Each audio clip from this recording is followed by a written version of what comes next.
Welcome to Tub Talks with Damon, on location in New Orleans at Southern Decadence. And lo and behold, I found an actual person who lives in New Orleans. The amazing, the talented, the activist inspiration, Dorian-gray Alexander. Hello there. Welcome back. Yes. Welcome back. I'm so happy to have you back here. Thank you, Damon. Cool. You were really one of the first guests I had when I started this project. I really wasn't sure what I was doing that first season. Yeah. And I was just like, Dorian, would you come to my hotel and sit and take a bath with me? And he said yes. Of course. So, so happy.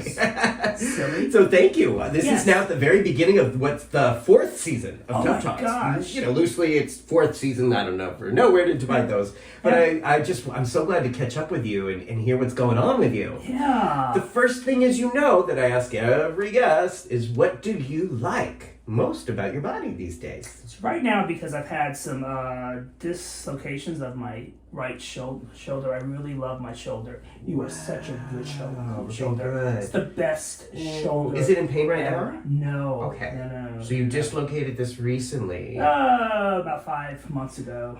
Twice now. on a trip. I did it in France, and then I came back home, and then I did it again. And some rips and tears, but a lot of PT. So now it's like, it looks like I'm not going to need surgery, which is great.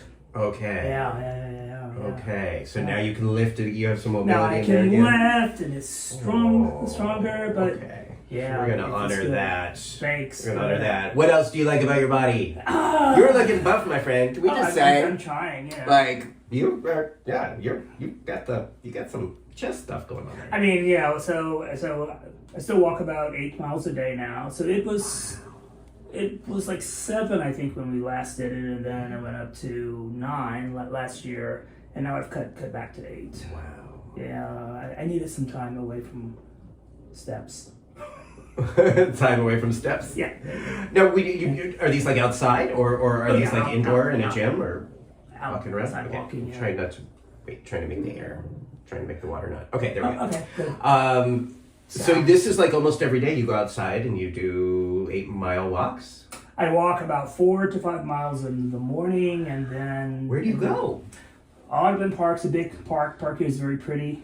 It's great. I do some work and work out there, walk there, and then at night I'll take some strolls too. So it's great. If you really just move, you really feel better. That's great. A lot, yeah. That's great. Yeah. Now, as someone who lives here, what do you think about things like Decadence or Mardi Gras, where all these tourists come in and we land in the city and we party in the city and we walk the streets that you typically would walk peacefully? What is it like for you to have all these things going on in the city? So for Southern Decadence, it's mostly confined to the quarter. So it's like you can choose to come down and be a part of that, and it's great because you have a lot of tourists, a lot of cute folks, and it's fun and it's great. But it's also pretty hot and it's humid, as you know, in New Orleans for most of the summer and well into the fall. So I like that it happens. I don't always participate because humidity and heat really zaps me. Do you ever get I ask because I live in New York City. Do you ever get annoyed by just all these people coming and using your city and then leaving and being like? A little bit, but it's good. It's good for the economy, and also New Orleans is this great city, and so folks want to come and visit. They want to come and stay. They want to hang out. And I think most folks here love showing off the city. Yeah. Especially the restaurants, places to go. Tourists often confine themselves to the quarter, a bit more out. But there's a lot more to see than Bourbon Street. There is. The truth, there is. There is.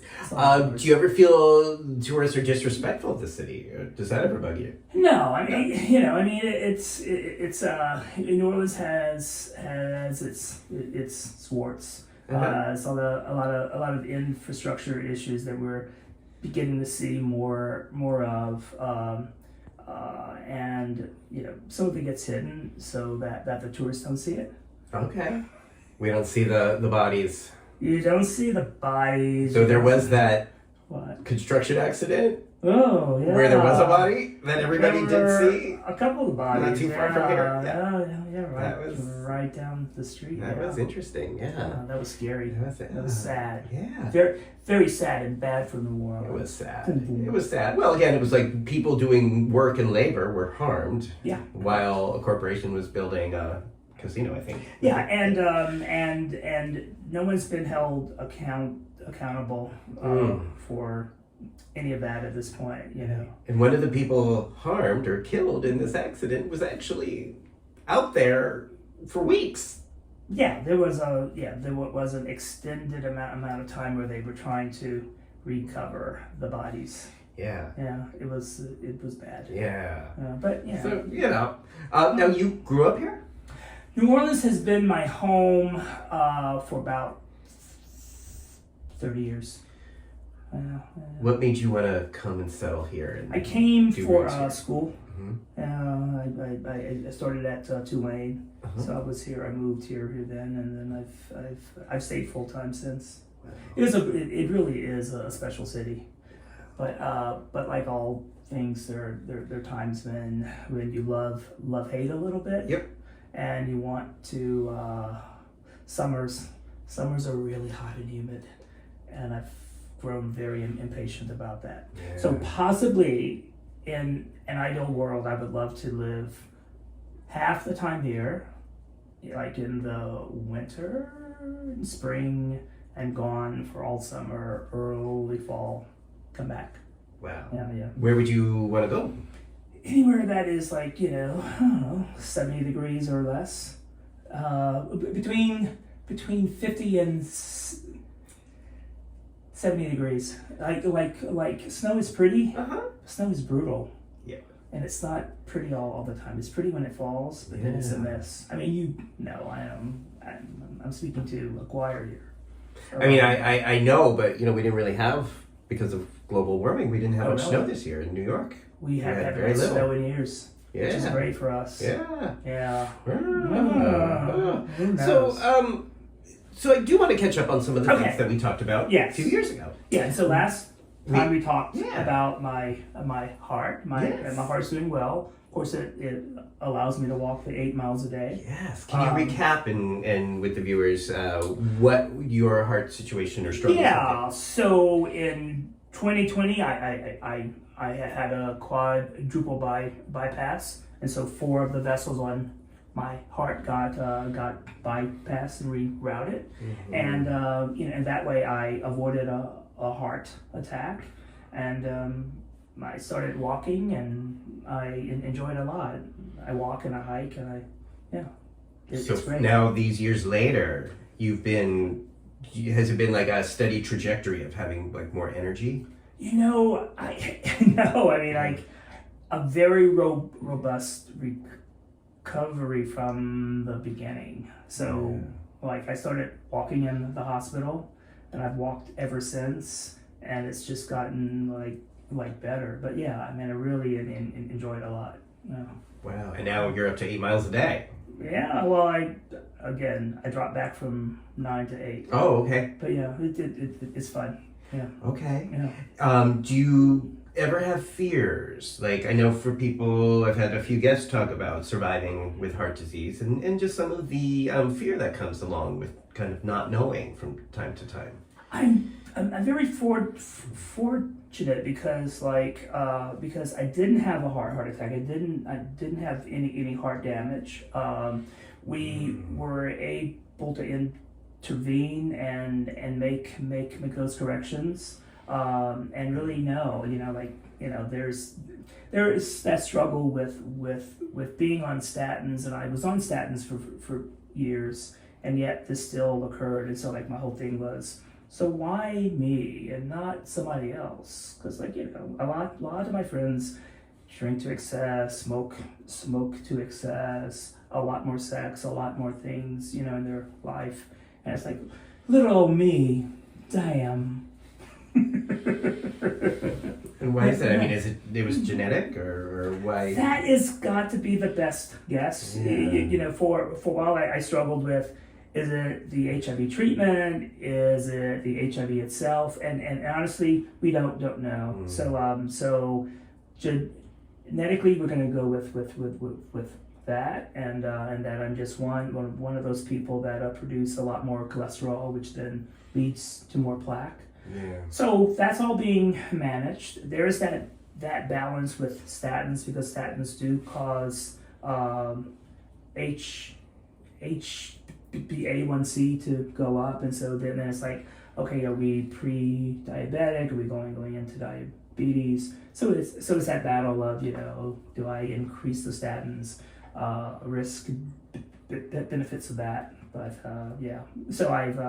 so I think we're in a good place. I'm, as you might guess, I'm pretty direct with my healthcare team. Yes. I ask a lot of questions and make very clear, here's what I'm going to do, here's what I'm not. So just like now, like the options for HIV treatment includes a shot once every of the month, which happens to be the same medication for PrEP. You know that. And I'm just not ready to do a shot. Pills are fine. Mm-hmm. And so there is an injectable to help keep the plaque down and also the cholesterol down. It's been offered, and I've been very clear. No, let's not do that, because you can't really adjust it. Because the shot's there, the medication's there, which is great. I mean, I want folks to have options. It's just not anything that I can't control. Not that I have control issues, Damon, but it doesn't hurt. Be clear and direct. No, thank you very much. And you know how to be clear and direct. You know how to advocate for yourself as a consumer or patient.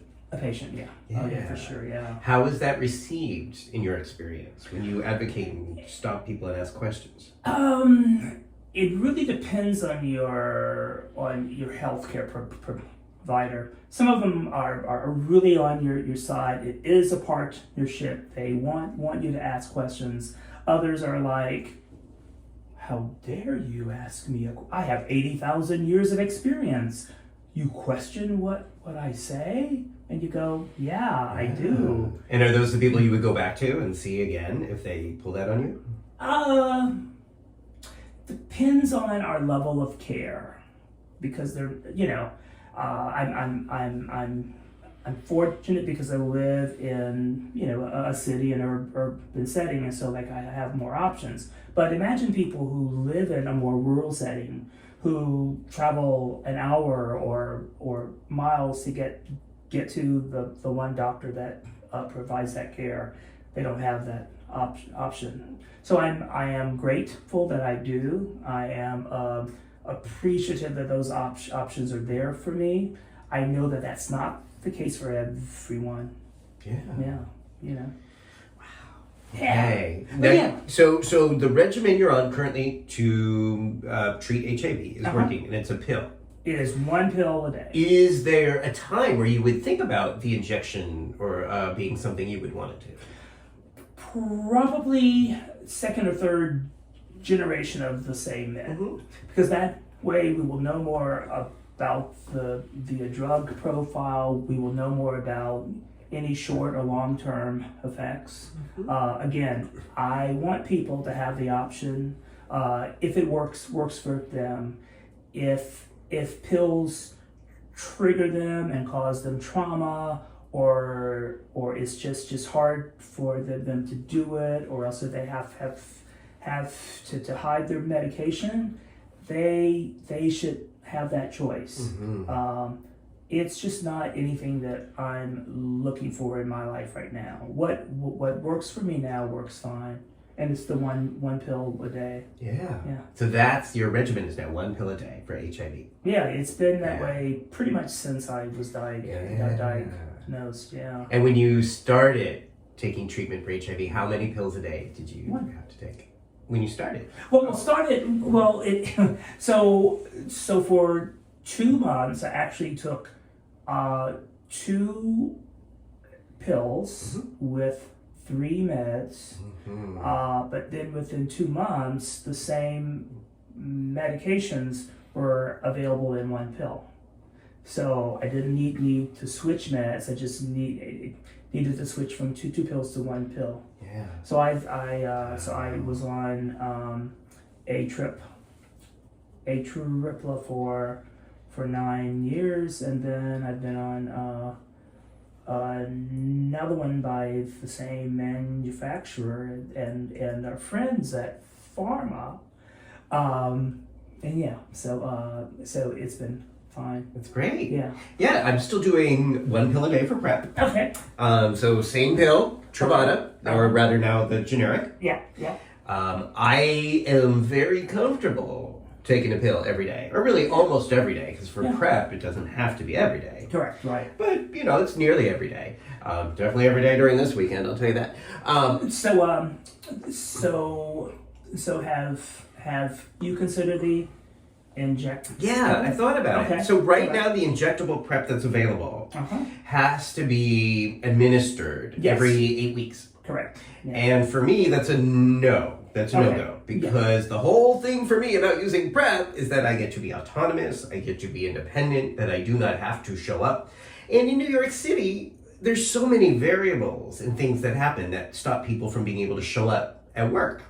You know, we've had pandemics, we've had weather, we've had hurricanes, we've had tornadoes, we've had subway downs. There's all the things. There's like 12 different variables that could make it difficult or impossible for someone to go from point A to point B. Yeah. And if that doesn't happen and I don't get my shot, then I don't have my protection from HIV. Right. For me, PrEP has been the whole opposite of that. It's been a way for the first time in my life to take back control and not have my HIV prevention be dependent or contingent on another person. Right, and also the pleasure of that as well. Yeah, it's great. However, we have a caveat. So I am hearing and learning that it's quite possible that by this time next year, that we may have an FDA-approved shot that's 6 months. That's right. It's possible. Again, it's the same medication. Right, same medication. For people, so PrEP again is an HIV medication. It is first and foremost treatment. It is. And it just so happens to work really well as prophylaxis. Yes. So it's a beautiful thing. It is. I would consider if it's FDA approved and easy to get through my insurance. I'm thinking about that as an option. The 6 month thing. Now, where are you with PrEP on demand? Well, I'm a slut, so I need it more often than demand. Okay. During COVID, I was using it on demand. Lifestyle. Yeah. On demand is great, and it's a perfectly efficacious way to prevent HIV if someone's not having very much sex very often. But if you're having sex more than twice a week, or at least want to be open to the possibility of having sex more than twice a week, then daily is really the better regimen. Because sex is good. And even if I'm not having sex, I do like the psychological aspect of saying, well, I could if I wanted to. I may not do it, but I could if I wanted to. And I would have that protection there. But 211, I was using during some of the COVID shutdowns in New York City. Because there really wasn't a lot of action going on. And, we were all being very, very careful with COVID. So it was a thing where it's like, I don't need to be taking a pill every day. So I just started using on demand, which is a regimen, for those who don't know, though I think a lot of people do. It's called 211. So if I was going to hook up with a guy tonight at 8 o'clock, earlier in the day, it's 3 o'clock, I would take 2 Truvada pills around 3 o'clock, and then just make sure that tomorrow and the day after, that I would take 1 pill tomorrow and 1 pill the day after that at around the same time, around 3 o'clock. Yeah.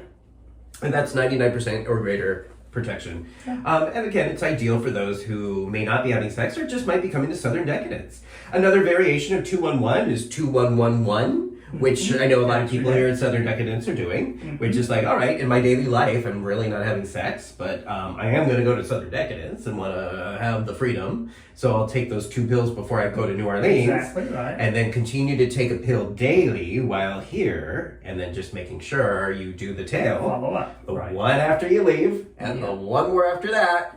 And it's 211 plus that is also a very efficient way to protect. Yeah. So all the things, right? Yeah. Now, what is your view? Since we last talked, there started to become a lot more data and evidence to support DoxyPEP to prevent STIs. What are your thoughts on this? Absolutely for it. I want folks to have all the tools that they need. If it's a vaccine, if it's a pill, if it's injection, we know that access to any of these things can be a challenge for some folks, and that's a concern for me. For example, uninsured people in Louisiana do not have access to long-acting injectables through the ADAP program, even though it's been approved for 3 years, and it's all around. You should know this too, but it has to be. It's all the actions around the administrative fees for the actual injection and the doctor or nurse visit, because they can't seem to figure out a way to pay for that. I think not, but we digress. So despite being banned from some spaces in the HIV activist world. Can we talk about that? Yeah, of course. So I spent a lot of time with the Ryan White Part A Planning Council. I served on that council, and I went to meetings very much so for years.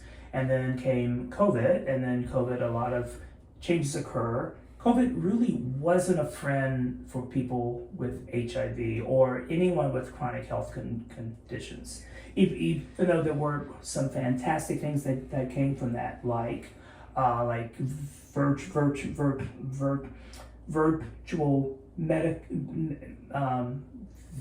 visits, but still, it really did impact people being able to access care. And we saw that among poor people, uninsured people who had COVID or else had other conditions.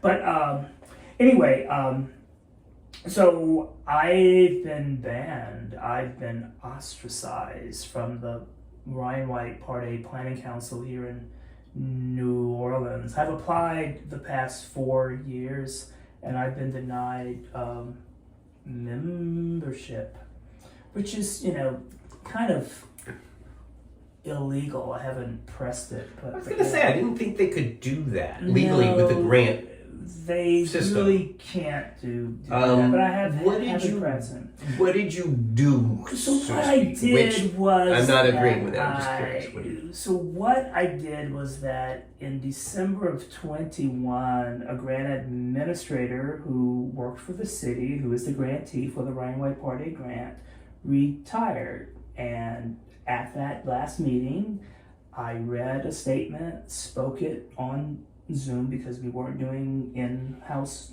meetings then, and they didn't like what I said. What did you say? I basically said, thank you for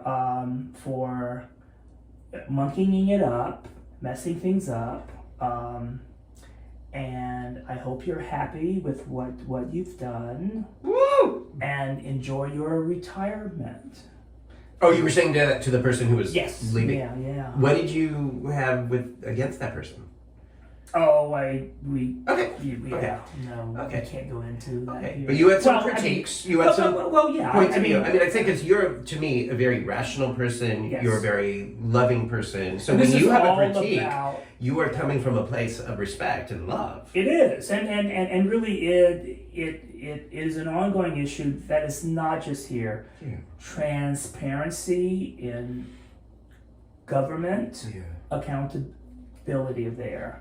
There are millions of dollars that come into the state of Louisiana and also the city for HIV treatment, prevention, and health and care. And there are hundreds of thousands of millions that go to New York State, but there is so much resistance to having real questions asked and real things pointed out. So unfortunately, speaking up is not okay. And I was censured or censored, I'm not sure, but we did fight that on a First Amendment ground, and they did have to change that.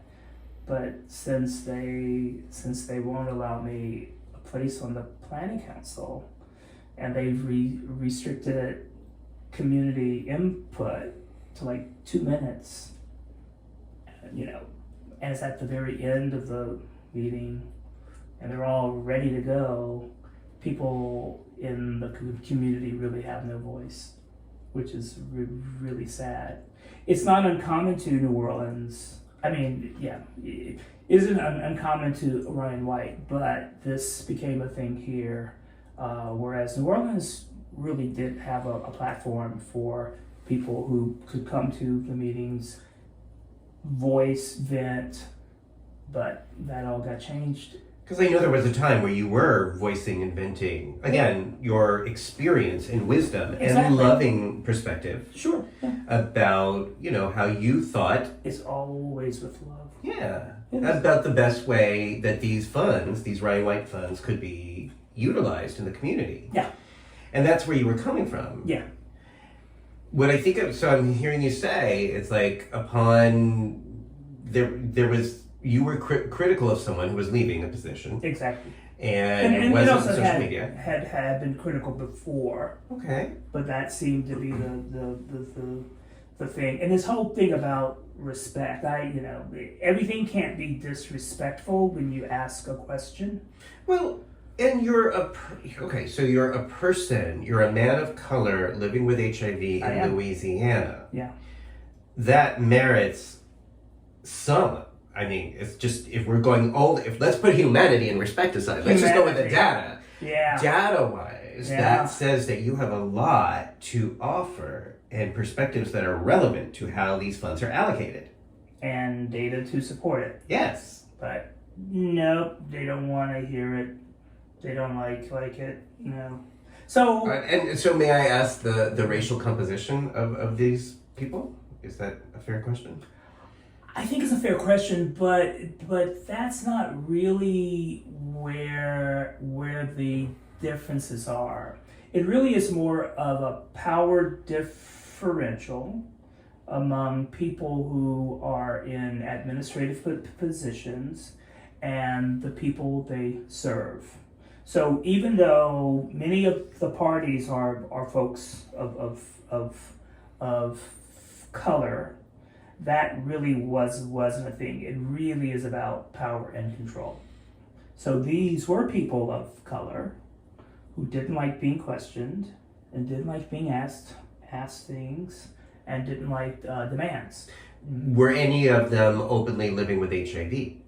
A couple were, yeah, and not in the administrative part of the grant or the planning council staff.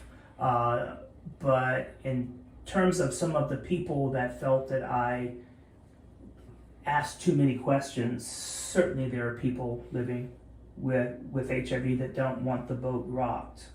So from your point of view, why do you think this happened? Why are you still being censored here in Louisiana? And do you want some more wine? Yes, more wine, please.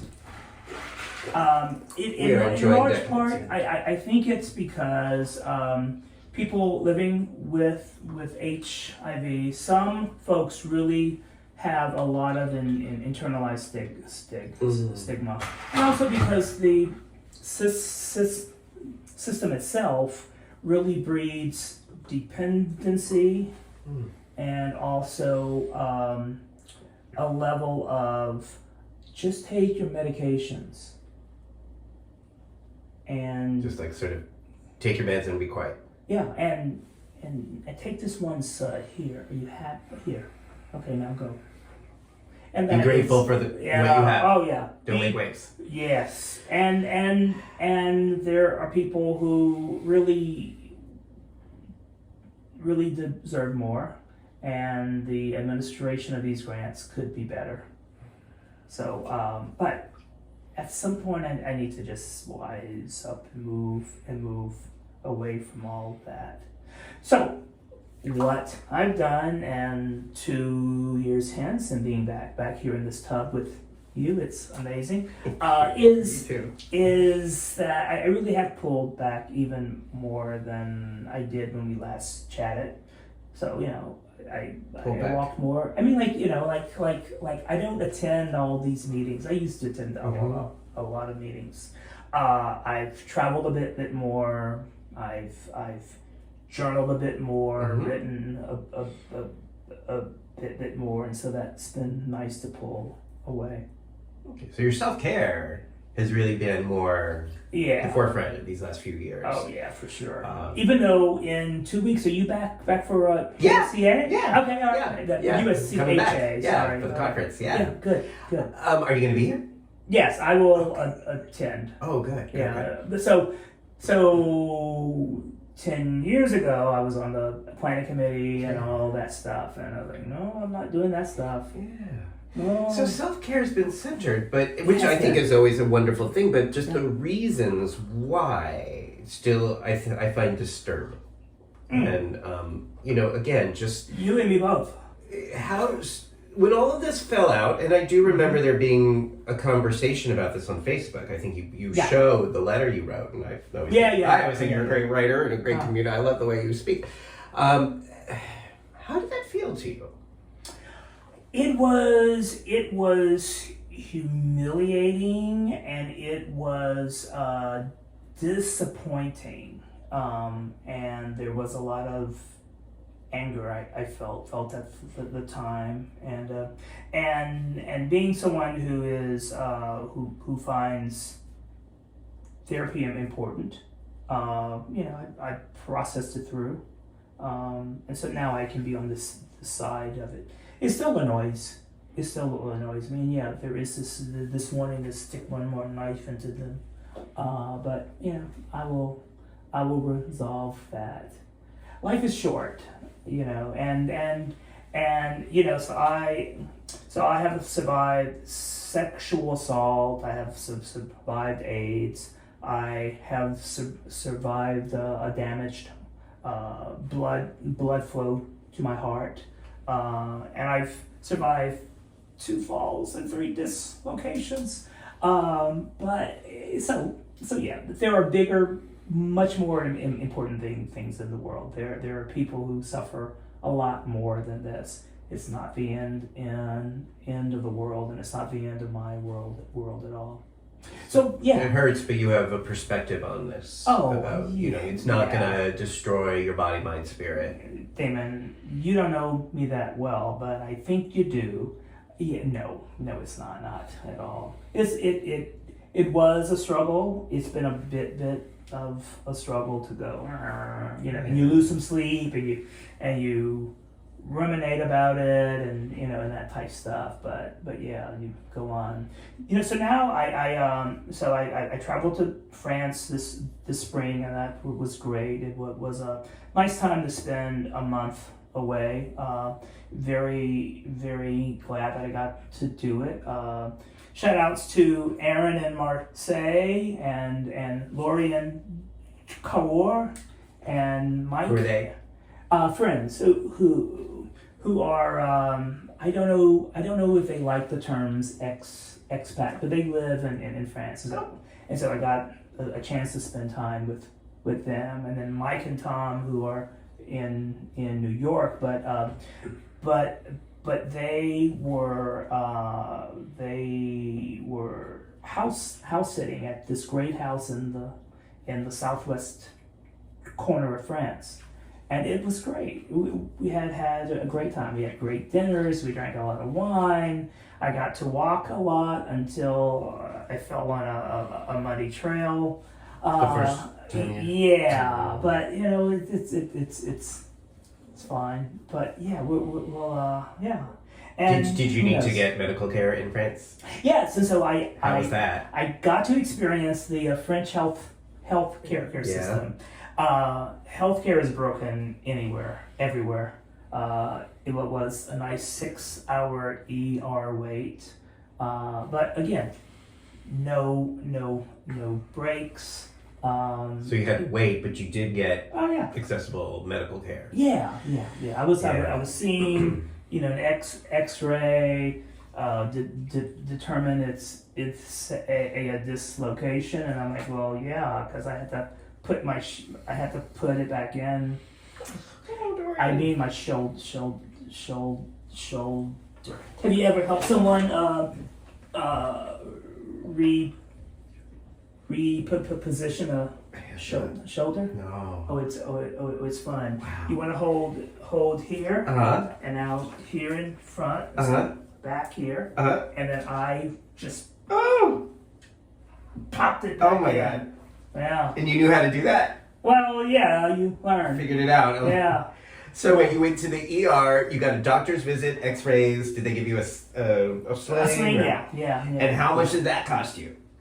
Well, I never got a bill. Whoa. And they didn't. And although I presented my insurance here, they couldn't or didn't bill. But there was this U.S. form that I filled out for Americans. You filled out, and it had your name and where you were staying and so on. And so I got a bill for the sling for 17 euros, and that was it. What's that? $30? No, that's like roughly $19. Wow. Yeah. So all of this cost $19 in France. Yeah. But yeah, I mean it was great, and I've stretched out because my legs were getting tired. No, please make yourself comfortable. But yeah. Okay. So So self-care, France has been part of this. Yeah. But I still just want to come back to my discomfort with your or anyone's voice being silenced. I appreciate that you are a strong, loving person with capacity of self-care and able to take something like this and not have it break you. Yes. But some people don't have that resolve. Correct. And some people have been harmed and traumatized by the AIDS Inc., which is my word. You're not using that. I'm using that. The systems and the shoulds and the power moves that often are used to silence and even mentally hurt people. Yeah. The same people they're claiming to want to help. Yeah, very familiar. Yeah, and so, and I may have mentioned, in our first talk how jaded and pissed off I am, blah, blah, blah, blah. And that's still there, but like, there are other things in life to do. So at this point, I want to, I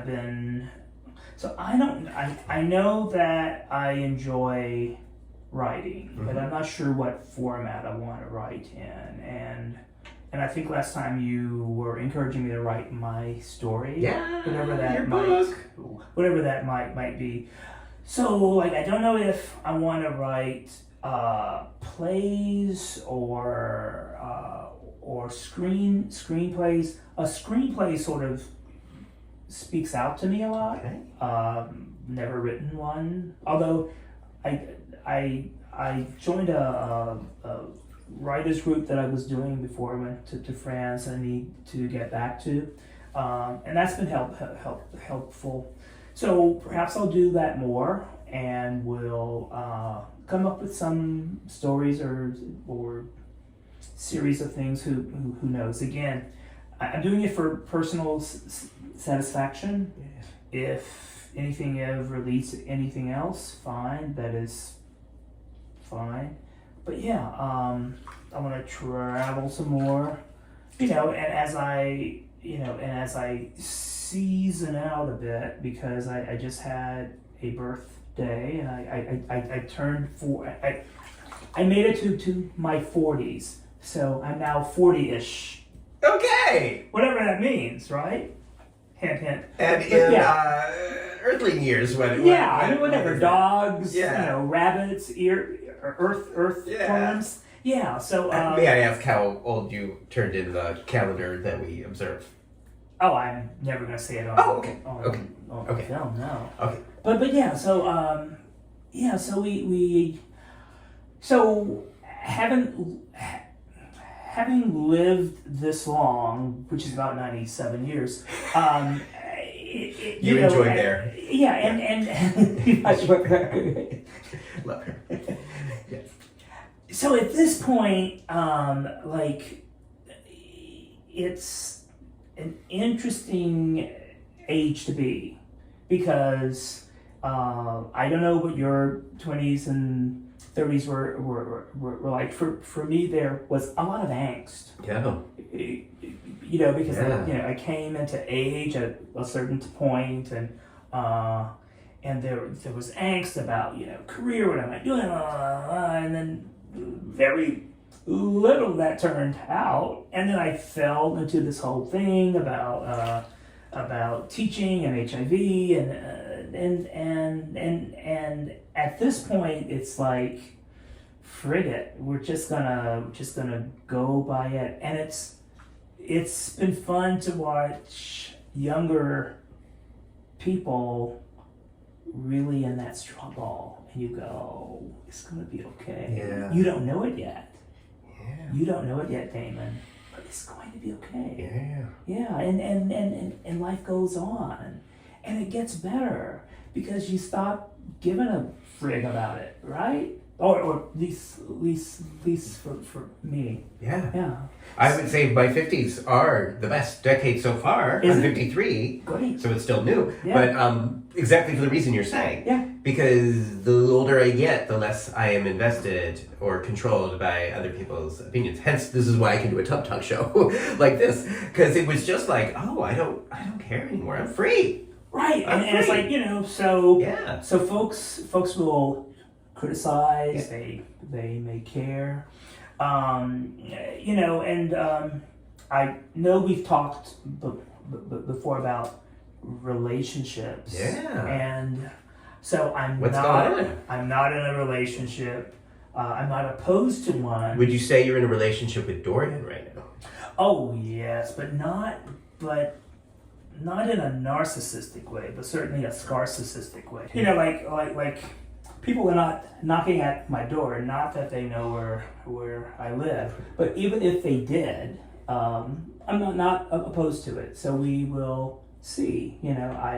I've had some relationships before I lost my partner, and I lost him in '95, and had some since, but not many. And it's not a big loss to me. Are you still having access to touch and pleasure and joy here in New Orleans? Oh, I touch myself often, and I please myself often, Beautiful. and that's Beautiful. great. But no, I did ask my primary care doc about PrEP. Yeah. And took PrEP to France. I came back with the entire You bottle. mean, wait, PrEP. I'm sorry, Doxypep. Doxypep for STIs. Sorry. That's okay. No, it's Yeah. These things get all over the place. Yeah. I know, yeah. So And did your doctor approve? Oh yeah. Good. Yeah. I love hearing that. Yeah. So sex is fine. Mm-hmm. It's been a long time, but one day I may again, and that's absolutely fine, but I'm in no rush.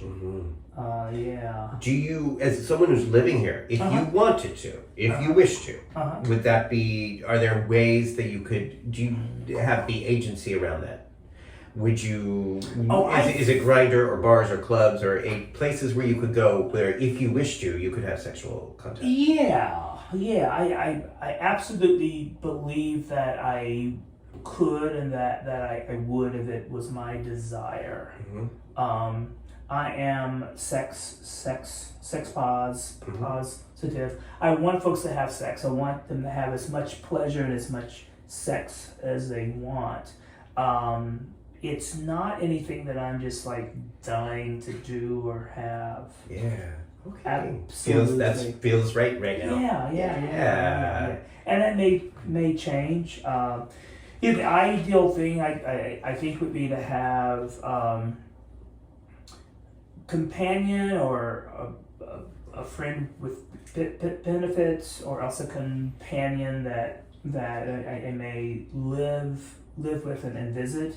Probably not looking to cohabitate. Yeah, that's really not my thing. I like my space. I like being able to go in free form, and that's it. So I'm not a jealous person, and jealousy to me is an ugly thing in people. So I don't want to deal with that. With someone being jealous of? Yeah. No, I don't. I don't know if I'm polyamorous or not. It's possible, but I'm just not ready to explore all that. I've got other things going on, and some perhaps in a few years, or it's fine. What else have we not talked about since the last time we talked? Well, I guess in just terms of thinking now, again, you're someone with so much wisdom and life experience. Let's say the Harris administration comes to you and says, Dorian, we're trying to figure this thing out. What are your suggestions for how we can meet our goals to end the HIV epidemic by 2030? Which I don't even know it's 2030 anymore, but that was sort of the random number. I think we've expired that. But if they came to you and said, so you know what you're doing and we trust you, we respect you, what would you say are the steps that need to be taken to see changes in this country? I think that we really need to look at more ways to have people holistically supported in their care and treatment. Housing, transportation, child care, mental health, nutrition, a lot of areas where we have a lot of word speak about, but don't really put the efforts to make that happen. And the nice thing about the EHE dollars, the ending the HIV epidemic dollars, is that they're a lot more flexible, but the powers that are particularly here are not open to hearing real innovation around how those dollars can help to support the more restrictive and mandated Ryan White Part A dollars. Ryan White Part B dollars and also rebate dollars are actually a bit more flexible to a degree. So all this money's here, and there are ways that we could really support folks better. Instead, it's going into a lot of fluff, a lot of performative stuff,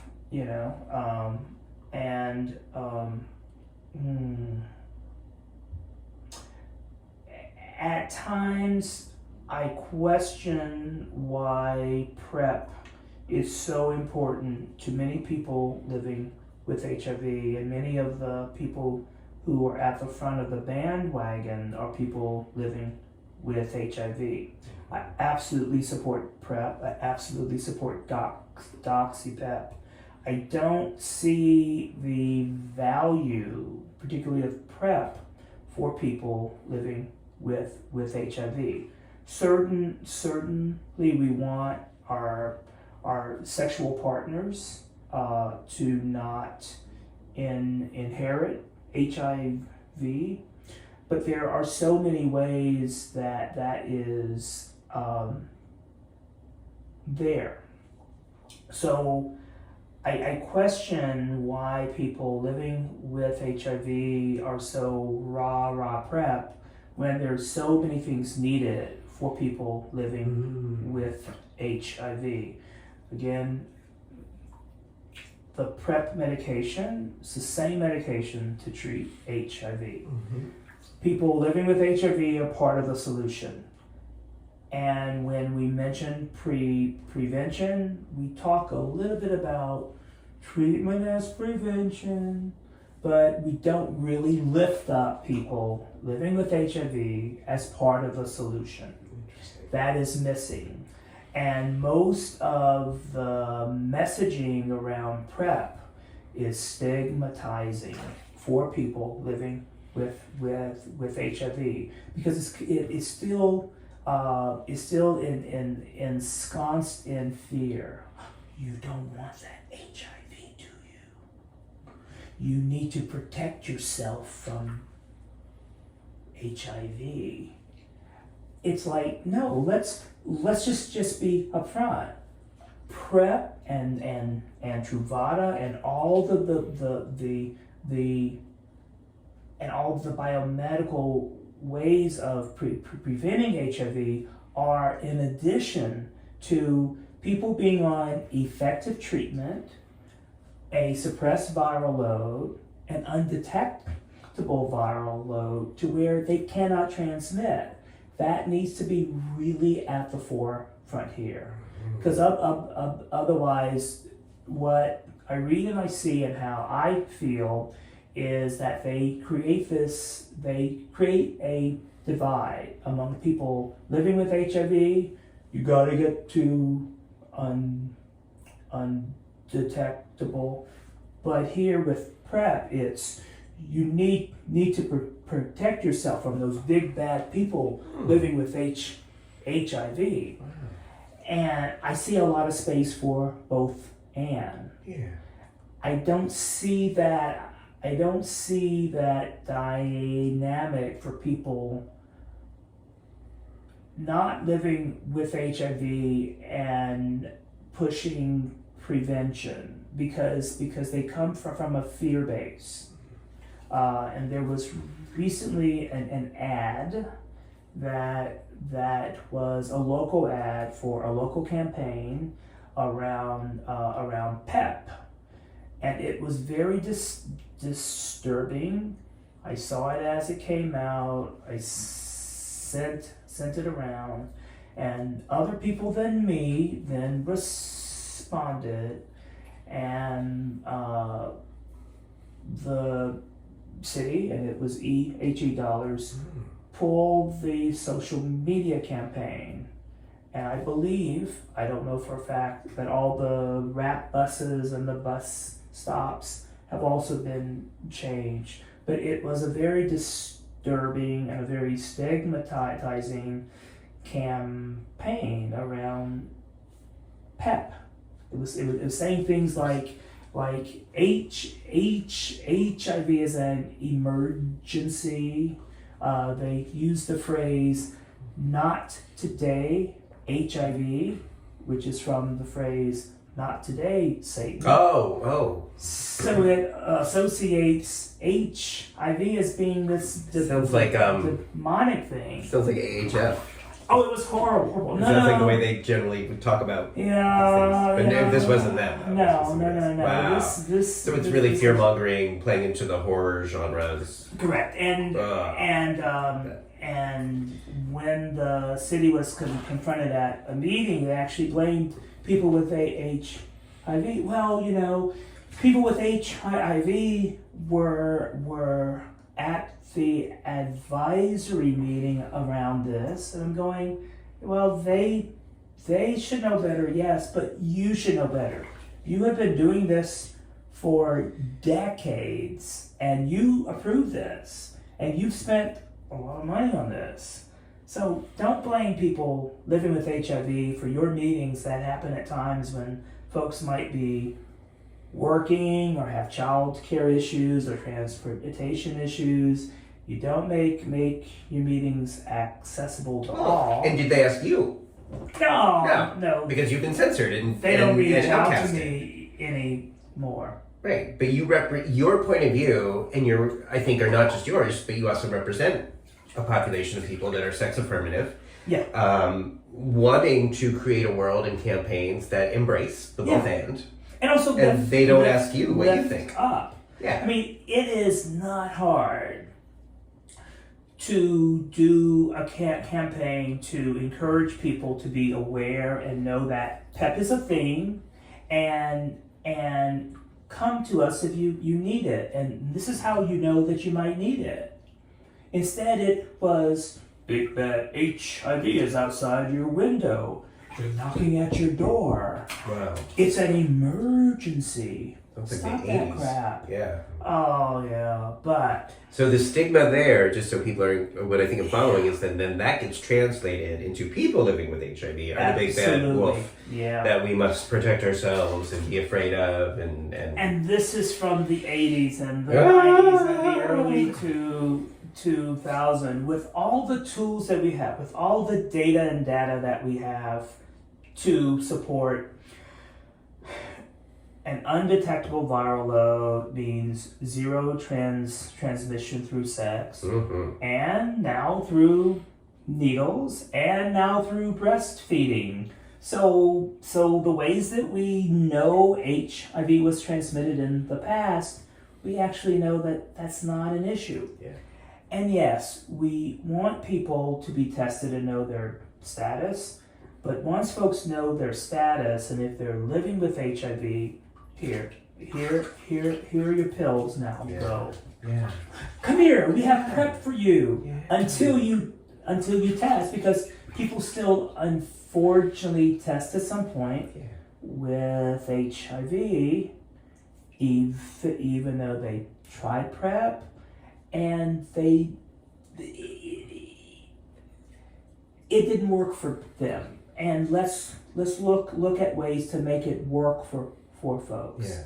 The access to it, the uptake for it, the cost associated with it.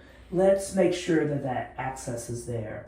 Anyway, we're getting really no, thank you. Well, it's like, again, what would you? These are the things you would do if you were being trusted as you deserve to be, and your respect and wisdom were being considered in ways to end the HIV epidemic. These are some of the things I would say. Talk to this man. I would cut out all fear-based campaigns. Yeah. There's so much research that shows that they don't work. Right. So why do we continue to do that? And why do we continue to damage relationships with people living with HIV? Isn't it time that we change that? It frustrates me. But at some point, I have to move away from that, because I'm not going to change that. I may help to influence some things, but it doesn't need to be me. It needs to be someone younger than me, someone who's not 98 years old, who can help to change that. And maybe it's a blessing that I'm not in those rooms screaming at people and trying to discourage them from doing what they're doing, since they're not listening to me anymore. And not that they did much then. There was a time though when it seemed to matter, but not so much now. It's fine. Well, perhaps in your writing, there will be a way to have your voice heard. Correct. And again, I think anyone who is in charge of any allocation of any funds would want to at least listen.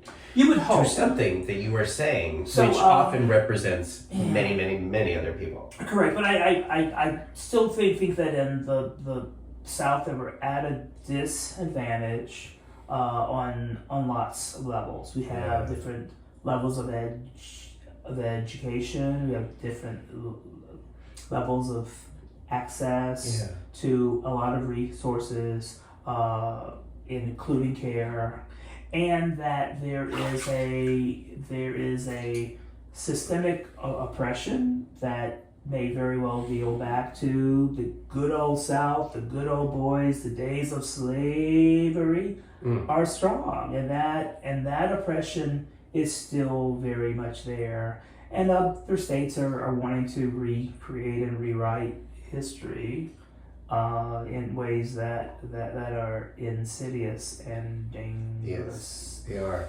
So that kind of leads me to the final question of the day. Which is? What else do I like about my body? Well, you could. But it's also what, if anything, is giving you hope right now, today. Hope. If there is anything.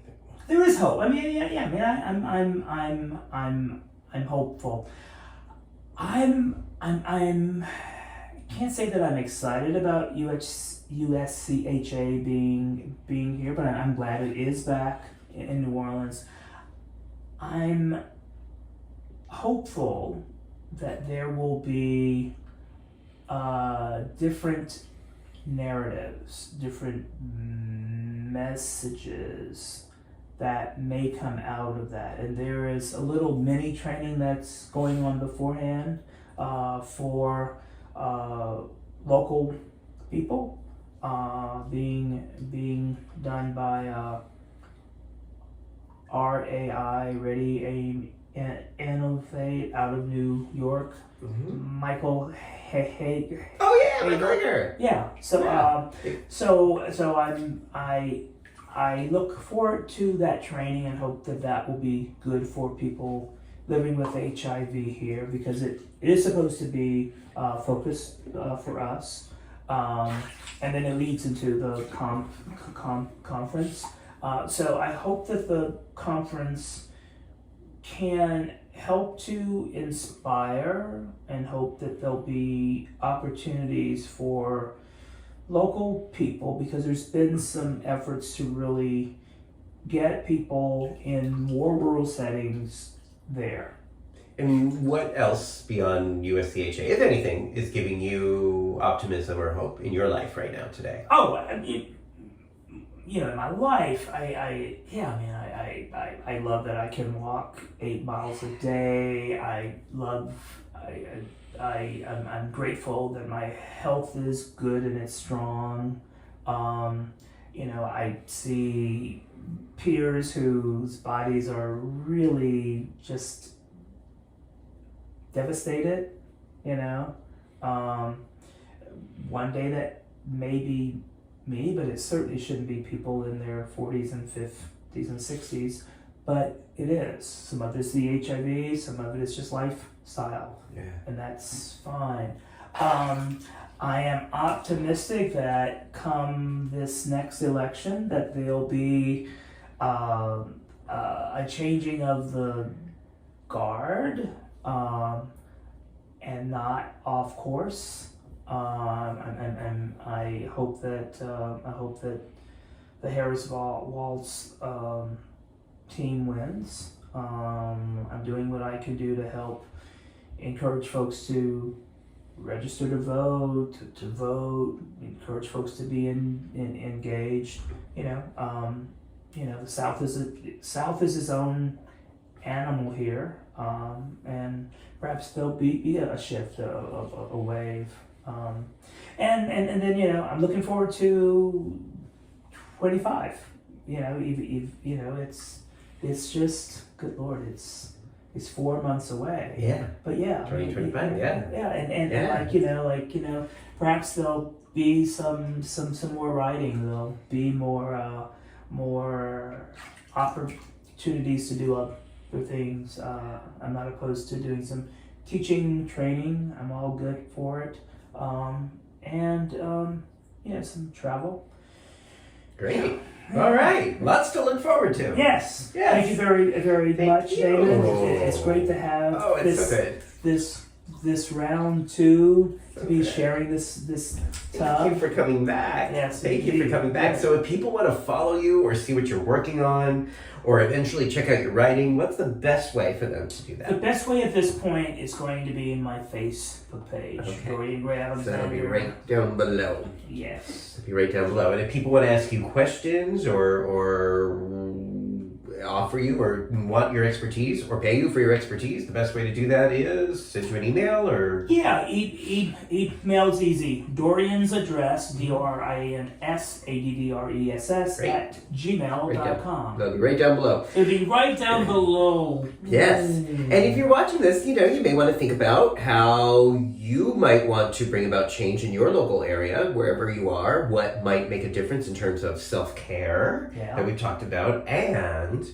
to make sure, again, I'm still pretty upset about what's happening with your voice in your not getting a voice here in New Orleans, in Louisiana. I appreciate it. So let's see if there's anything we can learn about not practicing that in our local areas if we have a voice, or we know someone who's becoming under scrutiny or censored for having a loving and passionate point of view about how we can end the HIV epidemic. Yes, indeed. Yes. All right, buddy. Oh, baby. Thanks Thank you. so much. All right. Thanks for watching, everybody. Ciao. Hello.